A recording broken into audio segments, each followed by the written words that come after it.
के दक्षिण पश्चिमी इलाके में बसा एक छोटा सा हरा भरा खूबसूरत प्रदेश। आज जिस गोवा को आप देख रहे हैं, उस गोवा की यहां तक पहुंचने की एक यात्रा है, संघर्षों का एक सिलसिला है, कुर्बानियों की एक रवायत है, एक इतिहास है जो यहां की मिट्टी में दफन है। आइए इस इतिहास के पन्नों को टटोलते हैं।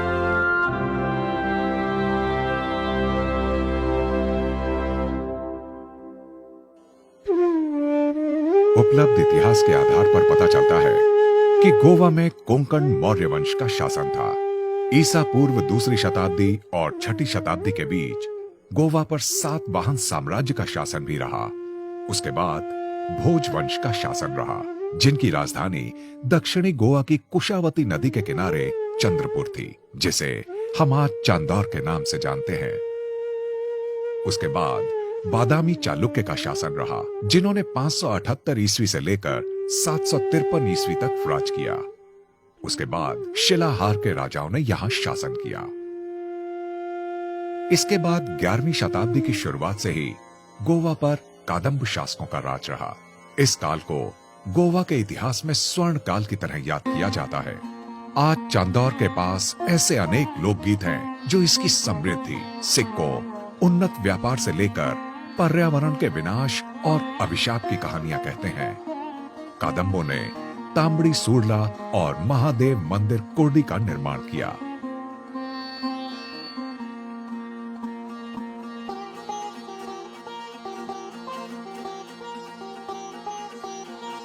(1370) में विजयनगर ने गोवा पर आधिपत्य स्थापित कर लिया। 1469 तक गोवा विजयनगर का अंग रहा। दक्कन की बहमनी सल्तनत ने 1478 में आक्रमण किया और गोवा पर अपना राज कायम कर लिया। उन्होंने मांडवी नदी के किनारे इला को अपनी राजधानी बनाया, जिसे हम आज ओल्ड गोवा के नाम से जानते हैं। इसी तरह आदिल शाह ने 1498 में बीजापुर पर आक्रमण किया और बहमनी सल्तनत को अपने अधीन कर लिया। फिर आया सन 1510, जब रीस मागोस में सैनिक टुकड़ियों के साथ पुर्तगाली जहाज गोवा पहुंचे। कमांडर अल्फोंसो दी अल्बुकर्क के नेतृत्व में आदिल शाह पर हमला किया गया, जिसमें पुर्तगाली टुकड़ी की हार हुई। लेकिन कुछ समय बाद अल्फोंसो दी अल्बुकर्क ने फिर से स्थानीय सहयोगियों की मदद से गोवा पर हमला किया। इस बार अल्बुकर्क की विजय हुई। 25 नवंबर 1510 को अल्बुकर्क ने ओल्ड गोवा में प्रवेश किया, जिसने गोवा की अगले 450 साल की कहानी लिख दी। साथ आए ईसाई मिशनरियों ने धर्म प्रचार का काम शुरू कर दिया। धीरे धीरे धर्म प्रचार ने कड़े धर्म परिवर्तन का रूप ले लिया। लोगों के लिए स्थानीय देवी देवताओं की पूजा करने, धार्मिक प्रतीकों के इस्तेमाल करने और उनकी मूर्तियां आदि घर में रखने पर प्रतिबंध लगा दिया गया। धार्मिक स्थलों को खंडित करना और स्थानीय धार्मिक सांस्कृतिक रीति रिवाज, आचार व्यवहार करने पर शारीरिक यातनाएं तक दी जाने लगी और लोगों पर अनाप शनाप टैक्स थोप दिए गए। पुर्तगालियों ने 1510 में तिसवाड़ी और 1543 में मुरगांव, सेल्सेट और बारदेस पर कब्जा कर लिया। आज का मुरगांव 1543 में सेल्सेट का ही हिस्सा था। 1763 में फोंडा, सांगे, कारकोल पर भी पुर्तगालियों का राज हो गया। 1786 में पेनुडे, सत्तरी और बिचोलिम पर भी कब्जा कर लिया गया। इस तरह 1791 तक पूरे गोवा पर पुर्तगालियों का कब्जा हो गया। ये सिर्फ पराधीनता का ही इतिहास नहीं है, बल्कि शौर्यपूर्ण संघर्ष की भी दास्तान है। पुर्तगालियों के खिलाफ पहला विद्रोह 15 जुलाई 1583 को कोंकली में हुआ, जब धर्म परिवर्तन के लिए आए 5 पादरियों पर स्थानीय लोगों ने योजनाबद्ध तरीके से हमला किया और उनकी हत्या कर दी। बदले की कार्रवाई में पुर्तगालियों ने चालाकी से 15 ग्रामीणों को बातचीत के बहाने बुलाया और घेर कर धोखे से उनकी हत्या कर दी। इस घटना से पूरे इलाके में रोष फैल गया। 1664 में छत्रपति शिवाजी महाराज ने आदिल शाह पर आक्रमण किया। शिवाजी महाराज ने पेड़ने, बिचोलेम और सत्तरी को अपने स्वराज का हिस्सा बना लिया। उन्होंने पुर्तगालियों द्वारा खंडित किए गए सप्त कोटेश्वर मंदिर का नार्वे गांव में पुनर्निर्माण कराया। शिवाजी महाराज ने साल नदी के किनारे बेतुल किले का भी निर्माण कराया। 1683 में संभाजी महाराज ने पुर्तगालियों पर हमला किया और पुर्तगालियों में खलबली पैदा कर दी। संभाजी महाराज ने कई किलों पर कब्जा कर लिया। उन्होंने मर्दनगढ़ किले का निर्माण कराया। 1788 में पिंटो विद्रोह हुआ। वितोरिनो फारिया और जोस गोंजाल्वेज ने जिसका नेतृत्व किया। पुर्तगालियों ने इस विद्रोह को कुचल दिया। 13 दिसंबर 1788 को 47 नेताओं को गिरफ्तार कर लिया गया, जिनमें से कई को फांसी और देश निकाला दिया गया। 1755 से लेकर 1912 तक राणे समुदाय ने गुरिल्ला युद्ध के जरिए पुर्तगालियों को नाको चने चबा दिए, लेकिन शासकों ने हर संघर्ष को बर्बर तरीके से कुचला दिया। पहाड़ी इलाकों और अंदरूनी जगहों में बंदूक, तलवार आदि स्थानीय हथियारों के साथ तकरीबन 150 साल तक गुरिल्ला लड़ाई चलती रही। दीपाजी राणे ने नानुस किले को अपने सशस्त्र संघर्ष का केंद्र बनाया था। 1926 में तरिस्ताब द ब्रगांजा कुना भारत लौटे और उन्होंने अपने 5 साथियों के साथ मिलकर 1928 में गोवा कांग्रेस कमेटी का गठन किया, जिसने गोवा की आजादी के लिए सत्याग्रह और अहिंसा को अपना औजार बनाया। 1946 में टीबी कुना को गिरफ्तार कर जेल में डाल दिया गया। 1930 में पुर्तगाल में कॉलोनियल एक्ट पास किया गया, जिसके अनुसार पुर्तगाल के किसी भी उपनिवेश में रैली, मीटिंग और अन्य कोई सरकार विरोधी सभा और गतिविधि पर प्रतिबंध लगा दिया।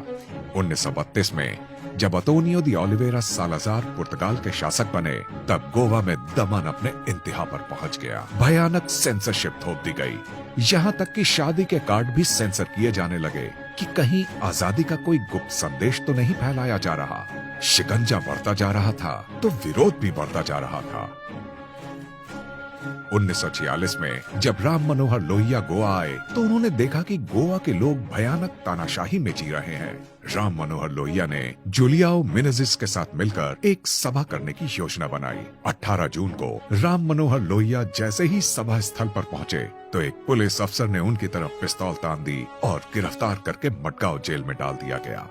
गोवा की आजादी का आंदोलन अब रफ्तार पकड़ चुका था। आजाद गोमांतक दल और अन्य गरम दल पुर्तगालियों पर सशस्त्र हमले कर रहे थे। प्रभाकर वैद्य ने अपने साथियों के साथ मिलकर कुंकली के पुलिस स्टेशन पर हमला कर दिया।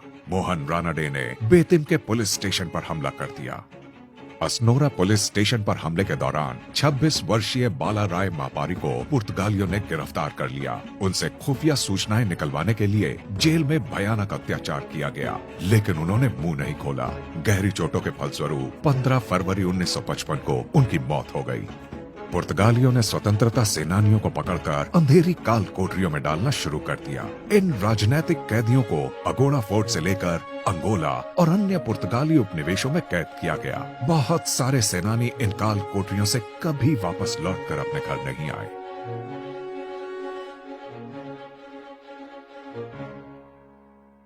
Long years ago, paid a tryst with destiny, and now the time comes. इसी दौरान 15 अगस्त 1947 को भारत आजाद हो चुका था। देश के हर हिस्से से गोवा की आजादी की आवाज उठ रही थी। 15 अगस्त 1954 को अल्फ्रेड अफोंसे के नेतृत्व में तेरेखोल किले पर सत्याग्रह हुआ और पूरे दिन किले पर तिरंगा लहराता रहा। ये किला आजादी का प्रतीक बन गया, जो स्वतंत्रता सेनानियों के शौर्य और बलिदान की एक सुनहरी याद है।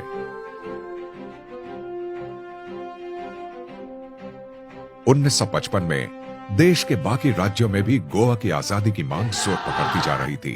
फलस्वरूप 1955 में गोवा विमोचन समिति का गठन किया गया। जगन्नाथ राव जोशी, मधु दंडवते, मधु लिमय, करनैल सिंह बेनीपाल सहित हजारों सत्याग्रहियों ने अलग अलग दिशाओं से गोवा में प्रवेश करने की कोशिश की। पुर्तगाली सरकार ने सत्याग्रहियों पर फायरिंग कर दी, जिसमें 20 सत्याग्रहियों की मौत हो गई। आजादी के बाद से ही भारत सरकार लगातार पुर्तगालियों के साथ बातचीत के जरिए शांति प्रिय हल निकालने के लिए चर्चा करती रही, लेकिन बातचीत के सारे प्रयास विफल रहे। अंततः भारत को सैनिक कार्रवाई करनी पड़ी और फिर शुरू हुआ ऑपरेशन विजय। भारतीय सेनाओं ने 18 दिसंबर 1961 को गोवा की तरफ रुख किया और कुछ ही घंटों के अंदर पुर्तगालियों को आत्मसमर्पण के लिए मजबूर कर दिया।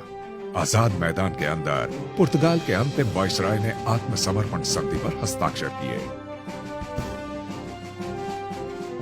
19 दिसंबर 1961 को गोवा पुर्तगालियों के उपनिवेश से मुक्त हुआ और तिरंगा लहराया गया।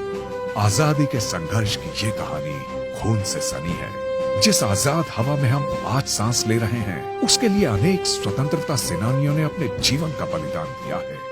इन कुर्बानियों को हमें अपने दिलों में जिंदा रखना है।